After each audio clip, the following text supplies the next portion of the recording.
प्रभु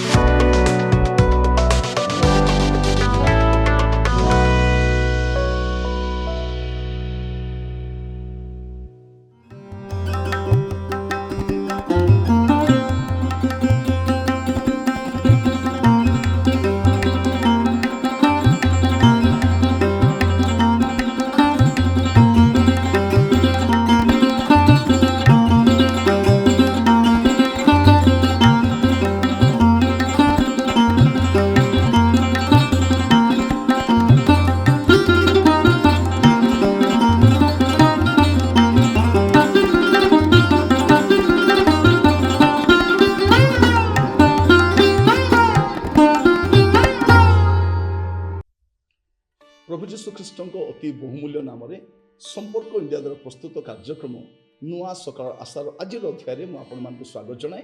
प्रभु आपण प्रत्येक को बाहुल्य रूपे आशीर्वाद करूँ। प्रभु को दास भाव में समस्त को नमस्कार जनाए। प्रभु आपण सहित रही अपना महिमा को प्रकाश करूँ। आज जो प्रसंग में आम प्रभु का वाक्य ध्यान करवा आलोच्य प्रसंग हूँ धन लोभीर भविष्य। धन लोभीर भविष्य याकूब 5 पर्व तार प्रथम 3 पद। याकूब 5 अध्याय प्रथम 3 पद। एबे देखो हे धनी माने तुम मानकर आसन्न दुर्दशा निमंते क्रंदन हाहाकार करो। तुम मानकर संपत्ति क्षय पाइलानी। तुम मानकर वस्त्र पोक खाइलानी। पुणी तुम मानकर सुना और रूपारे कलंक लागिलानी। सेतर कलंक तुम विरोध में साक्ष्य देव। अग्नि परि तुम मांस ग्रास करिब। ए शेष काल रे तुमे माने धन संचय करियछ। को काल रे? शेष काल रे। आद्य काल रे लेइता शेष अवस्था रे आम भितरे ए धनर लोभ ए धनर मायाटा पसि जाइछि। आजर प्रसंग होछि धन लोभीर भविष्य। एटी कोन लेखा जाउछि जे हे धनी माने तुमानकर आसन्न दुर्दशा निमंते क्रंदन हाहाकार करो। लेखा कथा हे गरीब माने बोली लेखा जे हे धनी माने तुमानकर आसन्न दुर्दशा निमंते क्रंदन और हाहाकार करो। क्रंदन करो हाहाकार करो। तुम आसन्न दुर्दशा पाए गोटे दुर्दशा समय आसुची गोटे कष्टर समय आसुची। मोर प्रिय भाई भौणी माने प्रभु आम अनुग्रह करंतु। आज ये वाक्य शुणा समय आम ध्यान सहित शुणा कारण धन लोभीर भविष्य कौन लिखा जाइए कौन दुर्दशा क्रंदन हाहाकार गोड़ाऊँच।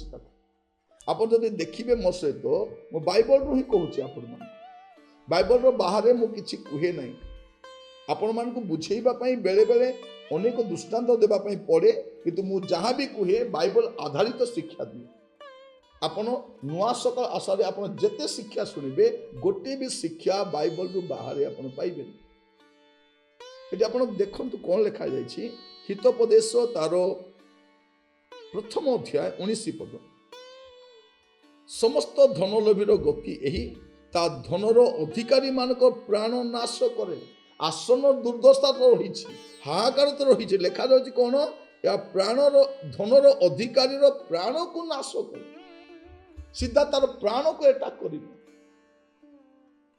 एटा होची धन लोभीर भविष्य। प्रिय भाई भौणी माने आज एमिति जगत रे बास करछु धन धन धन ही सब किछि आ से धन ही नाटर गोवर्धन। परिवार अशांति समाज रे अशांति देशर समस्या दुर्नीति भ्रष्टता कला बजारी ए सब पछरे धन अटे। आ लोक भावुंट धन सबु समस्यार समाधान बोली या सबु समस्यार समाधान नुहे या समस्यार आरंभ अटे। समस्या ही समस्या अटे। प्रभु आम अनुग्रह करंतु। बाइबल आम देखुचु अनेक लोक धनी हेबा पई चेष्टा करी करी सर्वस्व हरैछन्ति। तिमोथी को लिखिबा समय जने सेवक को लिखिबा समय साधु पाउल कौन लिखुचन्ति प्रथम तिमोथी 6 अध्याय तार 7 8 9 पद आ 10 पद मु पढ़ुछि। लिखा जाउछि आम्भे माने जगत को किछि आनी नाहु पुणी एठारु किछि घेनी जाई न पारु। एनु अन्न वस्त्र थिले आमानको निमंते यथेष्ट। मात्र जो माने धनी हेबा को इच्छा करंती से परीक्षा और फांदरे पुणी अनेक प्रकार असंगत और क्षतिजनक अभिलाष पड़ती। ए सब मनुष्य को ध्वंस और विनाश रूप सागर में मग्न करे। କାରଣ ଧନ ଲୋଭ ସମସ୍ତ ଅନିଷ୍ଟର ମୂଳ। କେହି କେହି ସେଥିରେ ଆସକ୍ତ ହୋଇ ବିଶ୍ୱାସ ତ୍ୟାଗ କରି ପଥଭ୍ରଷ୍ଟ ହୋଇଅଛନ୍ତି, ପୁଣି ବହୁ ଦୁଃଖରେ ଆପଣା ଆପଣା ହୃଦୟ ବିଦୀର୍ଣ୍ଣ କରିଛନ୍ତି। ଭାବି ଦେଖନ୍ତୁ ପ୍ରିୟମାନେ, ଏଇଟା ହେଉଛି ଧନ ଲୋଭୀର ଭବିଷ୍ୟତ। ଏଇଟା ଭବିଷ୍ୟତ ସବୁ ସର୍ବସ୍ୱ ନଷ୍ଟ କରି ପକାଏ। ତେଣୁ ଆଜି ଆପଣ ଭାବନ୍ତୁ ନାହିଁ ଧନ ଦରକାର, କିନ୍ତୁ ଧନ ସବୁ କିଛି ନୁହେଁ। ଜାଗତିକ ଲୋକ ପାଇଁ ଧନ ସବୁ କିଛି ଅଟେ। ଧନୀ ହେବା ପାପ ନୁହେଁ, କିନ୍ତୁ ଧନକୁ ପ୍ରେମ କରିବା ପାପ, ଧନକୁ ପ୍ରାଣ ଭଳିଆ ଭଲ ପାଇବା ପାପ ଅଟେ। ଆଜି ଲୋକମାନେ ବିଶ୍ୱାସରେ ବଢି ପାରୁନାହାନ୍ତି, କାରଣ ଧନର ମାୟା ସେମାନଙ୍କୁ ଚାପି ପକାଉଛି। ଆଜି ସେବକମାନଙ୍କ ସାକ୍ଷ୍ୟ ନଷ୍ଟ ହେଉଛି ଧନ ପାଇଁ, ମିନିଷ୍ଟ୍ରି ସ୍ପଏଲ ହେଉଛି ଧନ ପାଇଁ। ସେବା କାର୍ଯ୍ୟ ପାଇଁ ଅର୍ଥ ଦରକାର, କିନ୍ତୁ ଅର୍ଥ ପାଇଁ ସେବା କାର୍ଯ୍ୟ କରିବା ନାହିଁ। ଆଜିର ସମୟରେ ଯେତେ ସେବା କାର୍ଯ୍ୟ ଚାଲିଛି ବିନା ଅର୍ଥରେ କେତେ ଅର୍ଥ ଦରକାର। ୱାଚମ୍ୟାନ ନି ଗୋଟେ କଥା କହୁଛନ୍ତି, I want everything for God. I don't want anything for myself, but I want everything for God. ସେ କହୁଛନ୍ତି ମୋତେ କିଛି ଦରକାର ନାହିଁ, ମୋ ପାଇଁ କିଛି ଦରକାର ନାହିଁ, କିନ୍ତୁ ପ୍ରଭୁଙ୍କ ସେବା ପାଇଁ ମୋତେ ସବୁ ଦରକାର। ଏ ପ୍ରକାର ମନୋଭାବ ରହିବା ଅଛି। ପ୍ରଭୁ ଆମକୁ ଅନୁଗ୍ରହ କରନ୍ତୁ। ଆଜି ବାକ୍ୟ ଶୁଣିବା ସମୟରେ ଆମେ ଏ ଧନ ଲୋଭୀର ଭବିଷ୍ୟତ କ'ଣ ଜାଣୁ। ଆମ ଚକ୍ଷୁ ସମ୍ମୁଖରେ ଆମେ ଅନେକଙ୍କୁ ଦେଖିଛୁ, ତାର ପରିଣାମ କ'ଣ ହେଇଛି। ଆଗକୁ ମଧ୍ୟ ଅନେକଙ୍କ ପରିଣାମ ଦେଖିବୁ। ଧନର ଲୋଭରେ ଅନେକ ଶିଳ୍ପପତି ମାନେ ଏ ଦେଶ ଛାଡ଼ିକି ପଳେଇଛନ୍ତି ବିଦେଶକୁ, ନିଜର ଭିଟା ମାଟିକୁ ଛାଡ଼ି, ନିଜର ଗୌରବପୂର୍ଣ୍ଣ ଦେଶକୁ ଛାଡ଼ି ପଳେଇଛନ୍ତି। କି ଲଜ୍ଜାଜନକ ବିଷୟ। ପ୍ରିୟ ଭାଇ ଭଉଣୀ ମାନେ, ଧନ ସବୁ କିଛି ନୁହେଁ। ଧନ ଘର ଭାଙ୍ଗି ପକାଉଛି, ପରିବାରକୁ ବିଚ୍ଛିନ୍ନ କରି ପକାଉଛି, ସେବକମାନଙ୍କୁ ନଷ୍ଟ କରୁଛି, ମନରେ ବିଶୃଙ୍ଖଳାର ମୂଳ କାରଣ ଅଟେ। ଆଉ ଏ ଧନ ଲୋଭୀର ଭବିଷ୍ୟତ ମଧ୍ୟ ଭଲ ନୁହେଁ।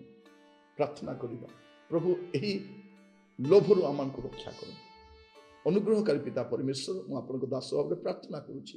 ପ୍ରଭୁ ଆଜି ଆମେ ପ୍ରତ୍ୟେକ ପ୍ରଭୁ ଧନ ପଛରେ ଗୋଡ଼ଉଛୁ, ପରିବାର ପାଇଁ, ବ୍ୟକ୍ତିଗତ ପାଇଁ, ସେବା କାର୍ଯ୍ୟ ପାଇଁ, ମାଣ୍ଡଳିକ ଜୀବନ ପାଇଁ ଆମକୁ ଅର୍ଥର ଆବଶ୍ୟକ ରହିଛି, କିନ୍ତୁ ଅର୍ଥ ସବୁ କିଛି ନୁହେଁ। ପ୍ରଭୁ ପଇସା ସବୁ କିଛି ନୁହେଁ, ପ୍ରଭୁ ସବୁ କିଛି ଅଟନ୍ତି। ଏହା ଜାଣିବା ପାଇଁ ସାହାଯ୍ୟ କର ପ୍ରଭୁ, ଆମମାନଙ୍କୁ ବୁଝିବା ପାଇଁ ଦିଅ, ଯେପରି ଆମେ ଧନ ପଛରେ ନ ଯାଇ ଆପଣଙ୍କ ସହିତ ଲାଗିକି ରହିପାରିବୁ ଦୟା କରନ୍ତୁ। ପ୍ରତ୍ୟେକଙ୍କୁ ଆପଣଙ୍କ ହସ୍ତ ରଖି ପ୍ରାର୍ଥନା ଆମର ପ୍ରାଣର ପ୍ରିୟ ଯୀଶୁଙ୍କ ନାମରେ ମାଗିଲି, ଆମେନ୍ ଆମେନ୍।